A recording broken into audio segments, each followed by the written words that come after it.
the Body Confidence Talk Show with Denise Cardenas. So, welcome to the Body Confidence Talk Show. I am so excited to have a very special guest with me, Debbie Saroufim. I hope I pronounced that right. You pronounced it perfectly. Perfect. I am so excited to have you here. Thank you so much for being here. You know, Debbie is a body relationship coach. After struggling for many years with an eating disorder, Debbie now helps women of all shapes and sizes make peace with their body and build up their immunity to diet culture. Mm-hmm. I love that. Thank you. That's a mouthful, isn't it? It is, but I wanted to make sure I share that because, as you know, this is so brand new to me, and just hearing diet culture, that's even a new term for me. It's crazy. What's crazy to me is before I started in this work, I didn't know that diet culture existed. Before I started in this work, I was very much a part of diet culture. Mm-hmm. And I think discovering this space was what saved me, really. Mm-hmm. I think, diet culture, for those of you who don't know what diet culture is, I'll give a quick explanation because that's perfect. Yeah, because I'm assuming, it is probably a new term for a lot of people. The way I explain diet culture is the moralization of self-care. And we've got all these different facets that we believe, go into self-care. It's health and wellness is trying to be more inclusive. It's not just physical and, food and exercise. It's emotional. It's holistically well-being. But when we moralize self-care, we put what we believe is the most important part of self-care first. And if somebody else's self-care doesn't necessarily align with that, we face judgment, right? And so diet culture sort of creates the illusion that if your priorities are in line, then your body is going to look a certain way, right? Because health and wellness and mental well-being, if you're doing it properly, you should have the perfect balance of this much time at the gym, but this much time with meditation and this much time meal planning, but also this much time just enjoying yourself with friends. And the truth is that bodies come in different shapes and sizes. So again, it leaves us at this place to feel judged. And I believe, for years, I've had different size bodies over the years, but when I was my smallest, I still thought I could be doing better because I thought it must be my priorities that are out of line. So diet culture is the moralization of self-care. Well, you know what? If you would have described it, that is not even what I thought it was. But thank you for breaking that down. I mean, yeah, it makes so much perfect sense. It's like, if you don't follow, you have to follow this in order to look like this. Is that pretty much like? Okay, yes, it is. But what I like about what you said is that that's the hidden message, right? The hidden message is if you're doing it right, you're going to look like this, and that's how you'll know. But the truth is that you could be doing everything according to plan and still, different bodies are different shapes, different people hold weight in different places. Some people are curvier, some people are more round, some people, really struggle to gain weight or muscle, all of these things. And so if you put, 100 people next to each other, gave everybody the same amount of food, the same amount of exercise, the same amount of sleep, all the same sorts of things, we'd still have 100 very different looking people. And so, but I think what's tricky about diet culture is that it's disguised as health and wellness. But what you said is if you do certain things, you'll look a certain way. That's always the underlying message. And I think that is why people hurt so much. I think that's why there's so many eating disorders. I think that's why there are, so many people perpetually feeling like they're doing it wrong. There's a lot of room to feel like you're doing it wrong. And if you're doing it wrong, who are you beating up for that? And you're probably beating yourself up for that. And that's not self-care. It's a conundrum. Can you see? Totally is. It's so interesting because self-care is like this new thing, self-love and so forth, but it's in I feel like it's coming out more like in commercials and like just kind of becoming more of this popular thing. But I feel like it's interesting how the diet culture is still in there.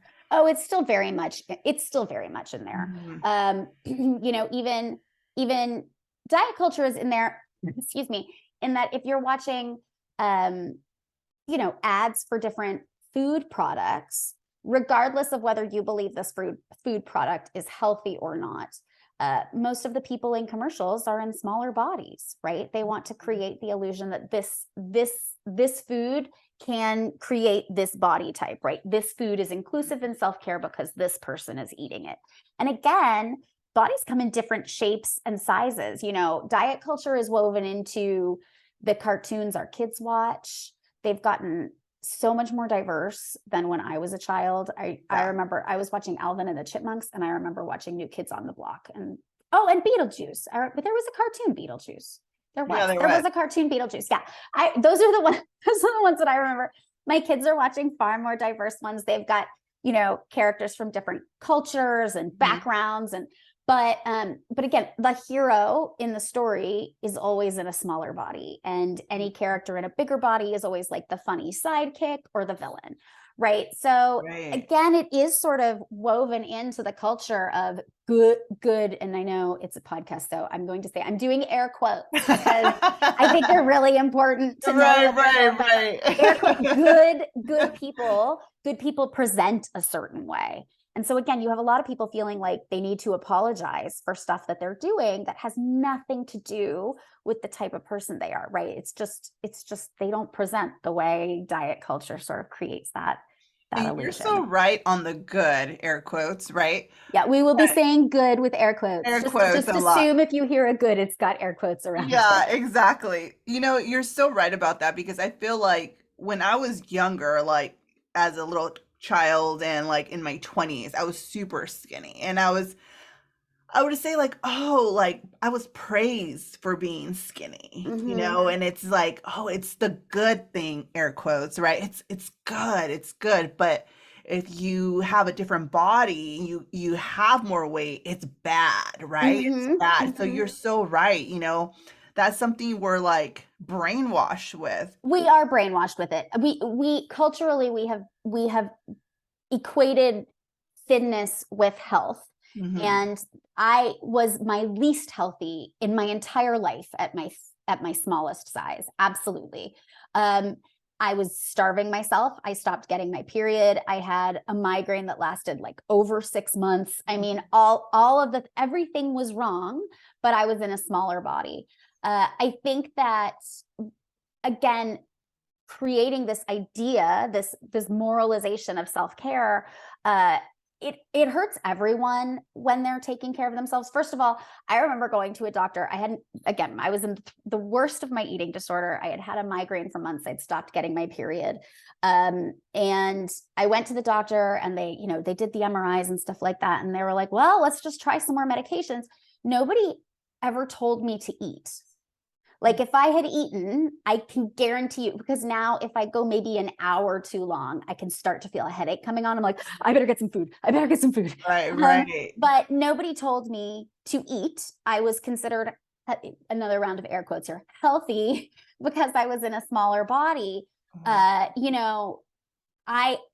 in turn to that, I have clients in bigger bodies who are going for actual real medical concerns, and the doctor will say, come back when you've dropped some weight, come back and we'll talk about it. And so people in bigger bodies are being sent away with medical conditions not being tended to because they're just being chalked up to, oh, they're fat, that's their problem. Wow. And people in thinner bodies are being, some of their medical issues are being overlooked because how could they possibly have any medical issues? They're thin. And so really everybody hurts. Nobody gets to win. I always say in diet culture, we are all losers. So I'm trying to create a space for you to step out of diet culture, so you get to not feel like a loser, at least for a few minutes in the day. Yeah, wow, that is so wow. Just telling me about that, like where they wouldn't even consider telling you to eat. Like when did this all start for you, where you wanted to be thinner and not eat, get to that point? I mean, I think it was written in the stars for me. My mom is 72. She'll be 73 in April.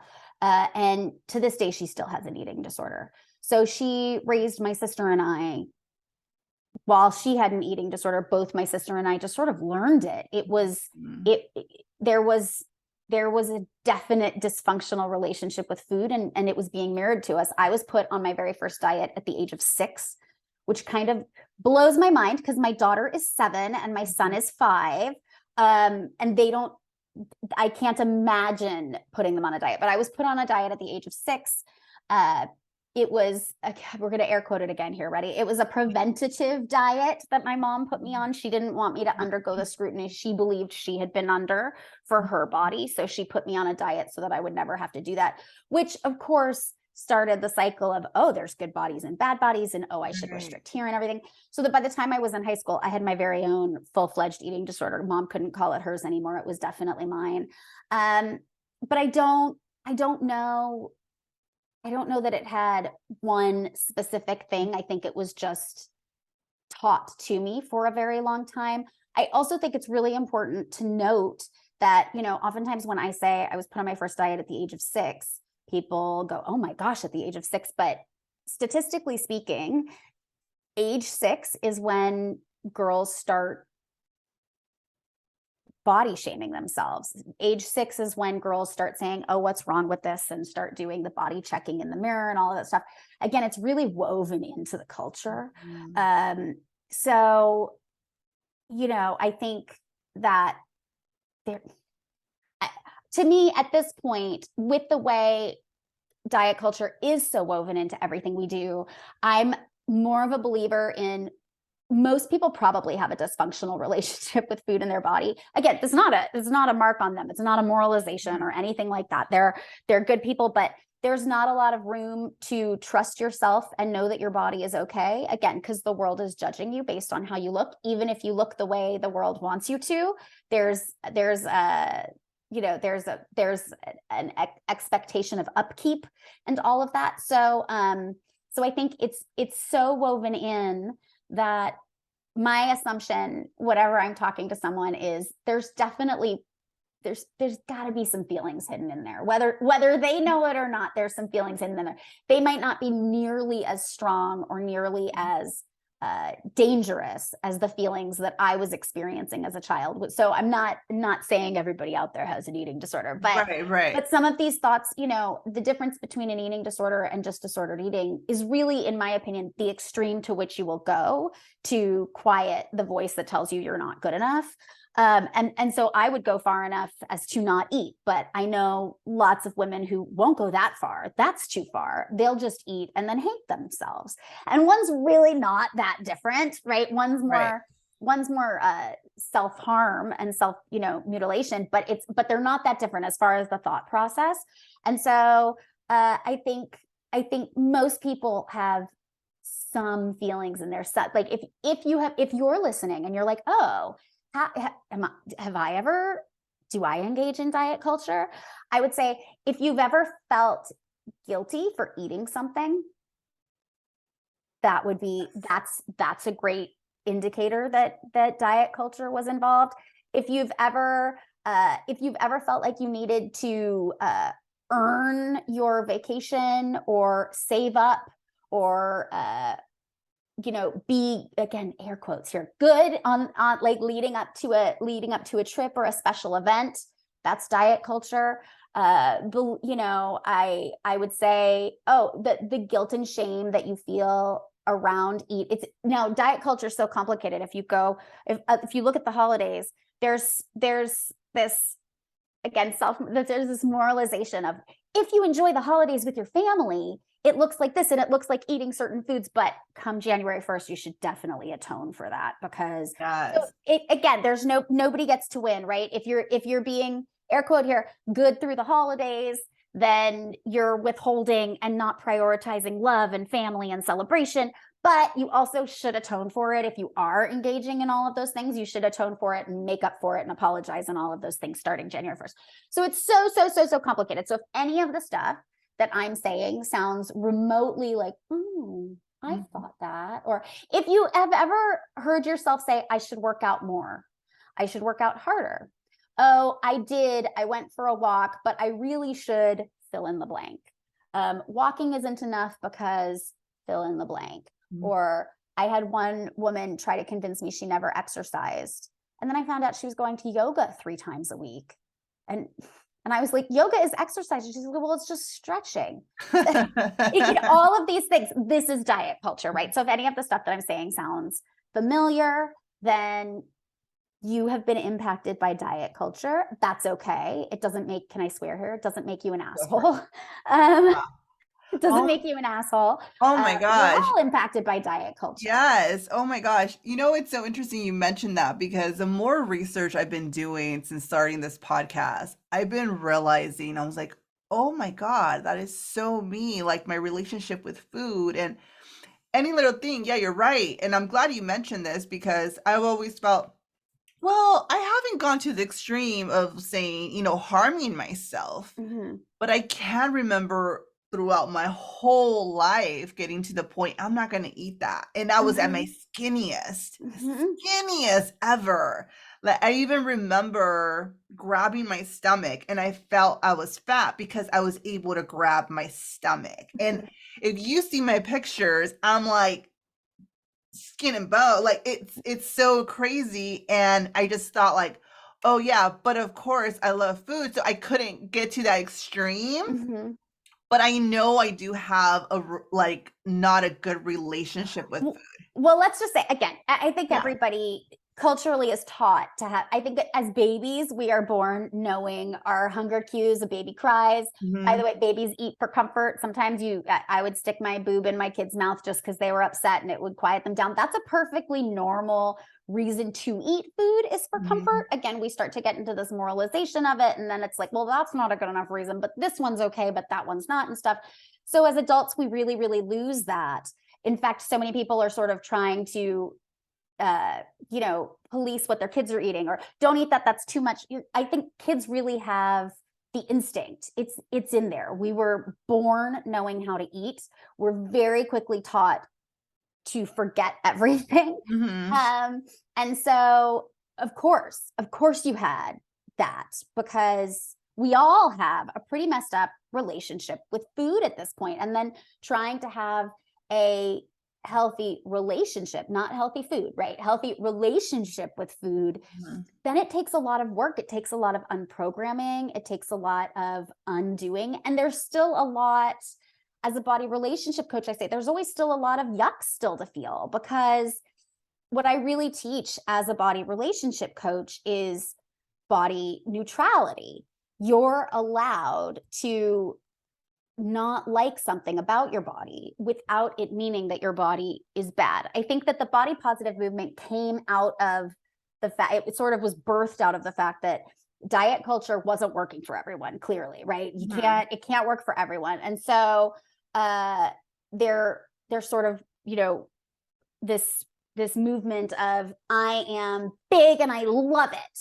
And you should love yourself came out, which I totally agree with. I would love for you to love yourself.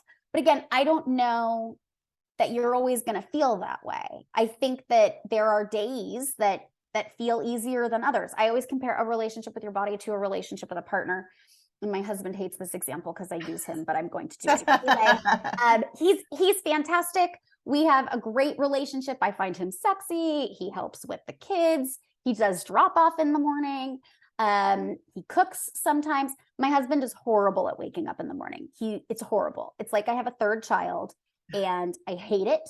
And it's like pulling teeth to get him out of bed. And every time the kids have ever been late for school, it is 100% his fault and not mine, and definitely not even theirs, because they're better at waking up than he is. He's really bad at it. And I hate it. And for a really long time, I tried to change him. I tried to turn him into a morning person. I would set the alarm and then I'd push him, and we just have fights. And the fights would spill into other parts of our day, because inevitably at some point he'd be like, oh my God, I'm so behind. And I would, very noodly respond with, well, if you had gotten up when I told you to, you'd probably be on time right now. And so it just sort of, poisoned a little bit of what we had. And at some point I realized He's never been a morning person. He hasn't been a morning person since we started dating in our early 20s. Like, he's never been a morning person. And I still don't like it. But now I don't have to like it to not try to change him for it, right? I'm allowed to just, I don't like the fact that my husband's not a morning person. Because I could acknowledge, well, he's not a morning person. I don't like it, but I can't change it. I get to lean into the fact that he takes the night shift, right? So for a long time, when I couldn't acknowledge that, when I needed him to change and become a morning person, I would also take the night shift, because I would be like, well, he's got to get up in the morning because I want him to get up and he wouldn't get up in the morning. And then again, it was just, not acknowledging it for what it was. So I do not like that my husband, is tough to get up in the morning, but I don't have to like that my husband is a nighttime person for us to have a great relationship. And I think that's really what we need to learn, right? Is that body positivity is great. And if you are able to love your curves or love your rolls or love your dimples or whatever you think is keeping you away from being what society preaches you should look like, I think that's fantastic. And that's easier said than done on certain days, right? And it's going to be dependent on who you're around and how you're being treated. And again, I think it's really important to acknowledge that as much as big as beautiful, people in bigger bodies are marginalized. So I think it's really hard for me to tell some of my very, very large women that they should love themselves when they're being discriminated against regularly.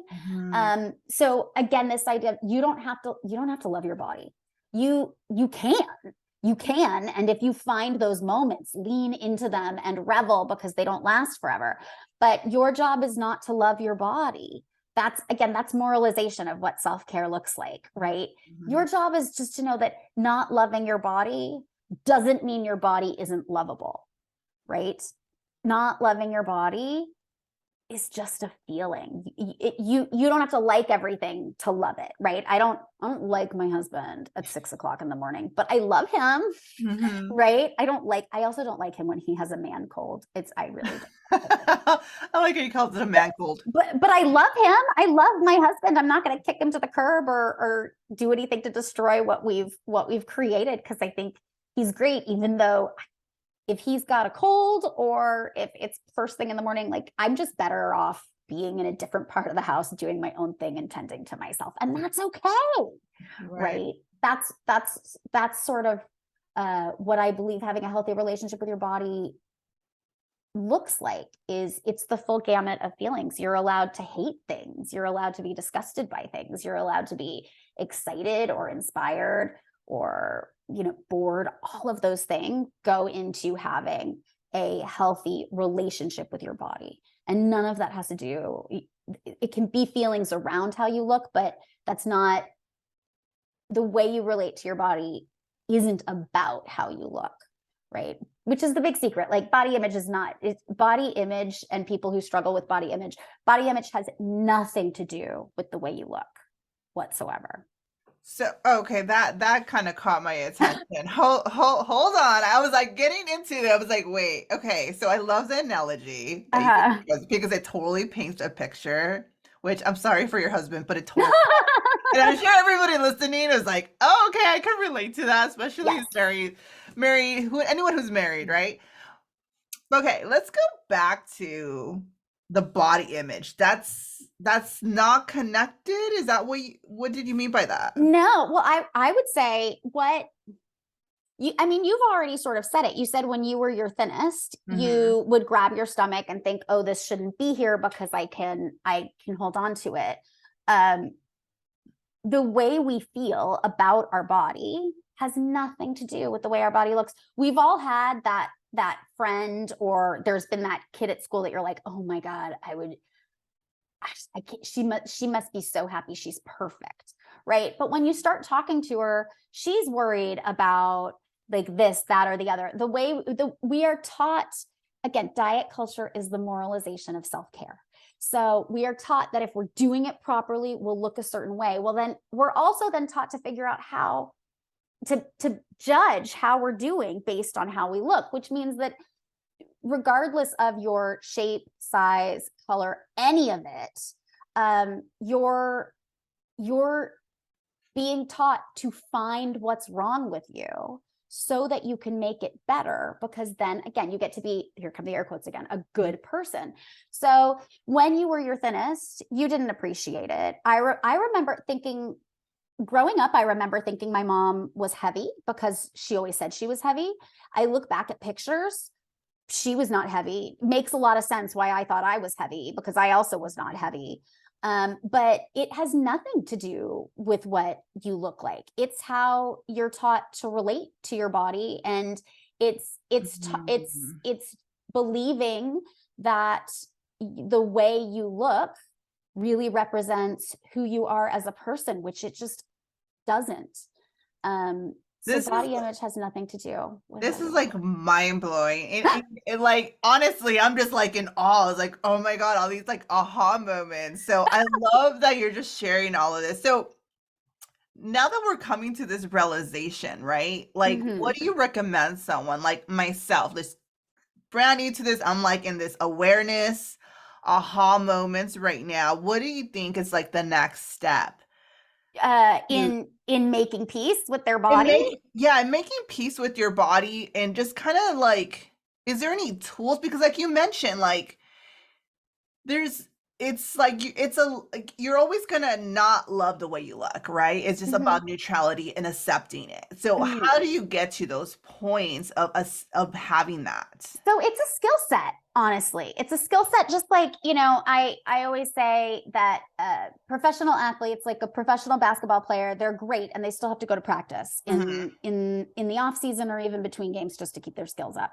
Learning how to have a body neutral relationship is a skill set. We're taught, again, from a very young age, not to have a body neutral relationship, to critique ourselves and then figure out how we can be better.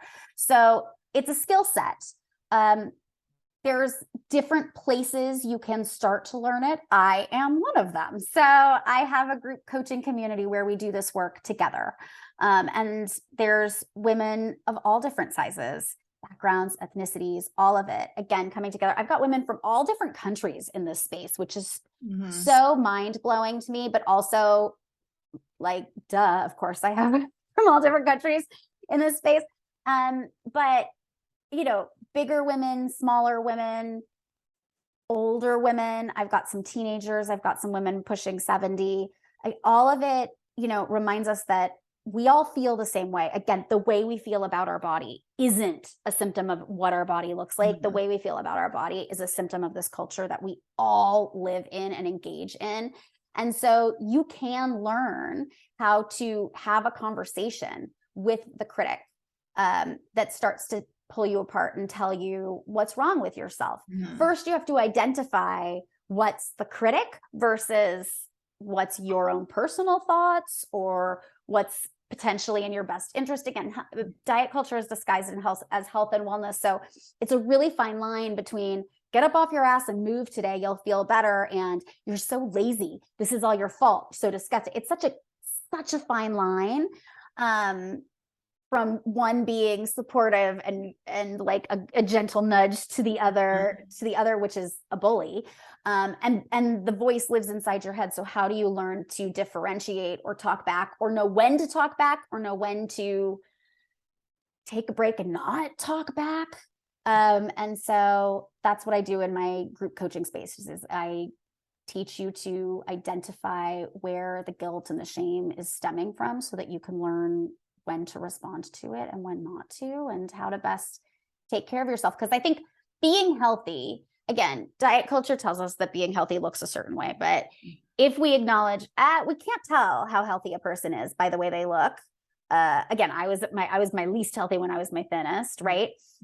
If we acknowledge that, then we say, well, then being healthy is knowing that your body can need different things at different times, and being able to respond to those needs and give your body what it needs. And sometimes it's going to be really obvious. Sometimes it's going to be stuff it needs before, like, oh, if I haven't gotten enough sleep, I gotta go to bed early. Or, God, I'm feeling a little constipated, I could use some greens. When's the last time I had a vegetable, right? It can be stuff as simple as that. But sometimes it's something you've never needed before.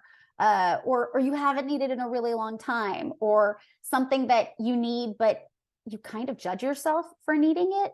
And so learning how to respond to the body's needs, really know what it needs versus what the world is telling you that it needs, and then being able to give it that. And it's challenging. Yeah. But it's a skill set, and you get better and better at it.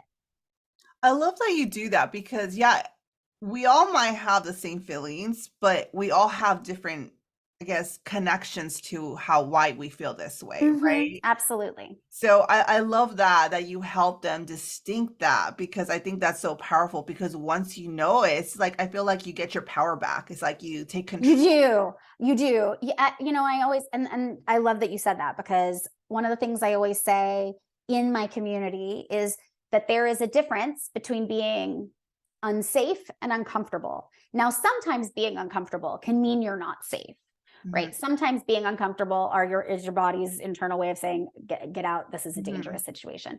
But we have been taught that if we're uncomfortable in our body, we should fix it. I get air quotes, fix it. Yeah.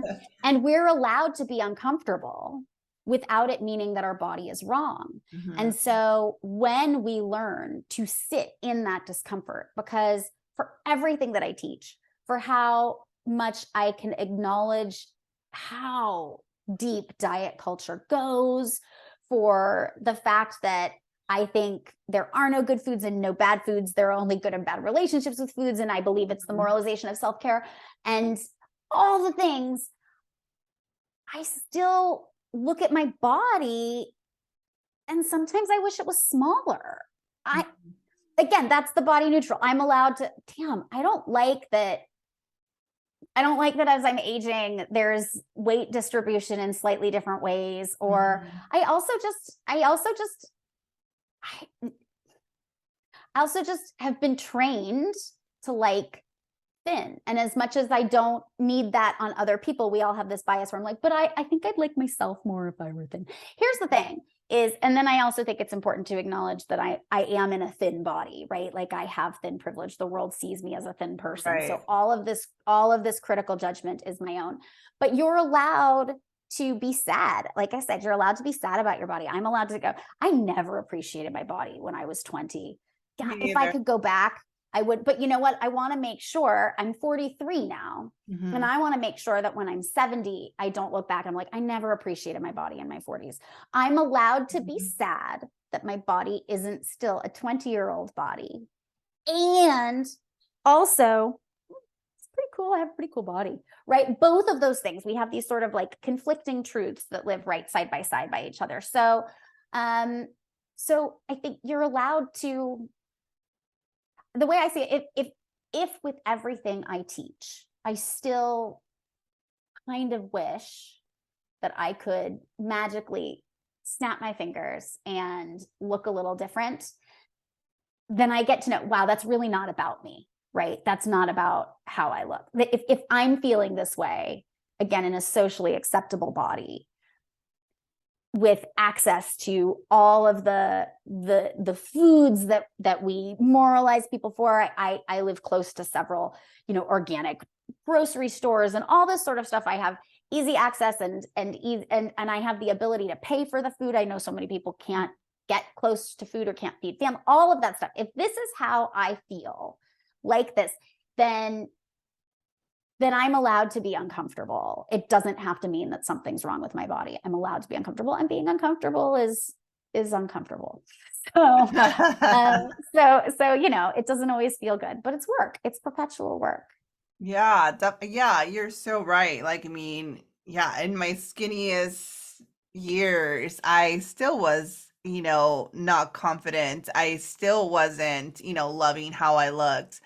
So it is with now I'm 37 and I was like, all right, I'm tired of feeling this way, So I love that you're saying that, it's okay to feel this way. Like, I would say that. Absolutely. It's definitely okay to feel this way. I don't want you to. I get to look at you and go, oh, she's stunning. How could she possibly feel this way? But then of course I'm like, I feel this way and people think I look okay. It has nothing to do with how we look, right? Well, maybe this is going to go back to our previous conversation, so just bear with me. I'm trying to like Go for it. digest this. So, would you say like the way we feel about like those moments where like, ugh, I wish I looked this way, or like, do you feel like we're just comparing ourselves to the ideal? I Um, do actually. okay, It's so funny because so in my community, we talk about what does our bias say? Because again, we'll look at people and we'll be like, she must be, look, she's stunning. She must be perfect. You know, I bet right. she feels He great. And has of no course, problems at yeah. all. And of course she does. And I always sort of describe, I say, well, what do you imagine that perfect, air quote, perfect, you know, perfect specimen, if you will, looks like? And I always describe her. It's so funny because I have a very visual, uh, my brain works very visually, and I can see everything about this woman, but her face is just blank, which I actually think says that she, you know, it's like it says something. But she's in her little yoga outfit and she's drinking a green drink and her hair is pulled back and she just finished a class, but she's not sweating, and she's a full-time mom and she's taking the kids to school, but she doesn't get stuck in traffic, but she doesn't need a nanny, but she's also on her way to this big meeting, but she doesn't have to worry about it because her clothes will just be there when she changes, and she doesn't fart and she never gets food in her teeth and all of this stuff that's just like, it doesn't exist, right? Right. Again, it doesn't actually exist, which is why we see, again, so many stunning, well, I mean, I think all bodies are stunning, but we see so many societally acceptable or culturally accepted as stunning women still feeling, well, I should probably eat better, or I don't drink enough water, or I should work out more, right? All of this because they're taught to find their flaws. So so yeah, I think to that point, it's it's it's like chasing the, you know, what's it, like the carrot on the stick that you can Yeah. never really get to. And so that's why we all feel bad, right? You can't catch it. You're on a treadmill that doesn't, you never get to go to where you're actually trying to go. So, yeah, does that answer your question? Yeah, no, totally. Like, yeah, it is. It's because it's there, so it's hard to avoid it. You know, it's Mm-hmm. hard to avoid it. So that's kind of like how I understood it. It's like it's hard to avoid it, but it's getting to a point of just accepting and having that neutrality over your body, Yeah. you know, Yeah. I over think it. we're not healing our relationship to our body into a bubble where all bodies are accepted. We're healing our body into diet culture, which is again still where people in bigger bodies are scrutinized and judged. Mhm. People in bigger bodies don't have the same health care or access to care. Mhm. You know, if you just look at the world is designed for thin people. You go into a doctor's office, it's got all the chairs with the arms on the side. What if you're a person who doesn't fit into that chair? What Right. about that office is saying you're welcome here and we know how to treat people like you, right? So um, yeah, but I know people who can't ride rides at amusement parks because they're just not designed for bodies that big. So many ways that our culture is telling people that their body Is wrong. is Yeah. wrong. And so, yeah, I think to just know that having those feelings is a symptom of the culture, right? And then it makes a lot more sense. There's a lot more room for you to feel sad without it meaning something's wrong with you. I think that's the biggest thing. It's just realizing there's nothing wrong with you Yeah. because we all look different. We all have different body types. And it's easier said than done, of course. Yes, absolutely. You know? But that's what I would say. That's where I say I talk about, and I kind of mentioned it already. I talk about we all have conflicting truths, right? And Mhm. so there's a difference between something being the truth with a capital T and Mhm. your truth. So your truth can be, oh, I look really, really gross today. And the truth can be, you look fine. And somebody else's truth can be, are you kidding? That's the best I've ever seen you. We don't really know. The truth is that no matter what you look like, you are fine. Your truth is that you look really, really gross today. And my truth might be, I think she looks fantastic. I don't know what's wrong. I don't know why. Mhm. Right. And so they get to all sit here. And we live in a culture where we're sort of taught, well, you need to get other people into, like, if they don't agree with your truth, you got to convince them because otherwise you're wrong and you don't want to be wrong. But the truth the truth about truth is that we're allowed to sit there having very different experiences of ourselves, right? I mean, even if I'm gonna go so far as to say when this recording is over, if we both went to our partners afterwards and the partners were like, how'd it go? I'm hoping we'd both say it went really well, but we would have had two very different experiences. Yeah. You would have had the experience of the person interviewing, and I would have had the experience of the interviewee. And I probably, there's definitely some moments that I'd look back and be like, oh my God, I felt so embarrassed when I said this, or I stumbled on this word. You might not know that. You don't get to know Right. all of that, right? Yeah. And vice versa. And I don't need to convince you that the moments that I feel self-conscious about happened. They did. You don't have to experience my experience for it to be my experience, which I know sounds so simple, but it's not that simple when it comes to our body. We're taught that if I don't like my body, I gotta fix it so that you can, or I gotta show you what's wrong with it so that you can see what I see so that we can fix it together. Or it's this idea that we all have to be sort of on the same page. Again, this communal idea of what healthy, air quotes, healthy looks like and self-care looks like. And so, yeah, I think. So I guess my question is, I know you mentioned, we're talking about body neutrality, but, and it's okay to have those moments where you just don't like how your body looks and so forth. But how do you get to the point where you just like, you accept that? I actually think that the trick is you don't have to accept that. You're allowed to be sad about it. And again, certain days, it's easy to accept. Certain days, we feel much more connected to our value that has nothing to do with our body. And so certain days, if you're like, I don't really like my hair today, but it doesn't really matter because I feel fierce, right? But other days it matters. And that's okay, right? Again, it mattering can be your truth without it being the truth. And so certain days it's really, really easy to not like everything about myself. And other days, not liking something about myself is harder. I guess where I'm trying, and I totally get where you're coming from. Maybe it's just me and it's still trying to digest this. But I guess where do you get to the point where it doesn't consume you? Well, I think that that's okay. I understand that question. I think that when you realize you can be uncomfortable and still be okay, it stops consuming you. Because I think it consuming you is you trying to fix the discomfort, right? And to make the discomfort go away. And when I can be uncomfortable and perfectly safe, you're allowed to feel self-conscious eating something, or feel a little bit ashamed that you didn't go to the gym that morning or whatever, and know that feeling that way is just a feeling, and all feelings, even the good ones, pass eventually. So you no longer have to resolve the feeling. You just get to sit in it. And that's when it stops consuming you. I love that. Okay. That makes so much sense. Oh my God. I loved our conversation. I had so many aha moments. You educated me so much on the diet culture, and you're so right. Like everything you just said, I was like, yes, that's me. Oh, well, I'm glad. This was a lovely conversation. I could talk about this all day. I'm just a thrill at parties. Yeah. It's like, oh. Yeah. Oh, good. That's the diet culture lady again. Yeah. Like, she's here. I loved it. So thank you so much for all your knowledge and just answering my questions, even though like I felt like it was a little bit repetitive, but I was like trying to digest it in my mind of like.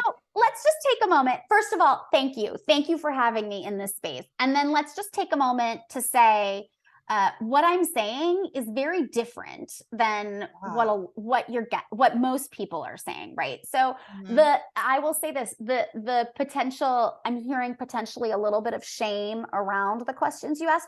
I would say, my dear, that shame is your truth. My truth is, I thought these were great questions, right? And I don't need to convince you that they were great questions, and you don't need to convince me that they were bad questions. We just get to sit here and again go, wow, we had very different experiences. You felt like you were being redundant, and I thought, wow, how thorough. right? And Yeah. one wasn't right and one wasn't wrong. So let's just sort of make a space for that together, that we get to have two very different I love that. Thank you for doing that. Yes, you're so right. Yes, and I love that was like a perfect example right there.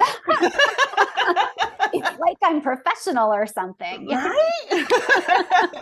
Well, thank you so much for being here. I am so excited for everyone to listen to this because I know I'm kind of like mind blown, and I know I'm going to be thinking about this conversation all day today because I've just learned so much. So I appreciate Oh, you. well, thank you. This was really, really fun. Thank you so much for having me.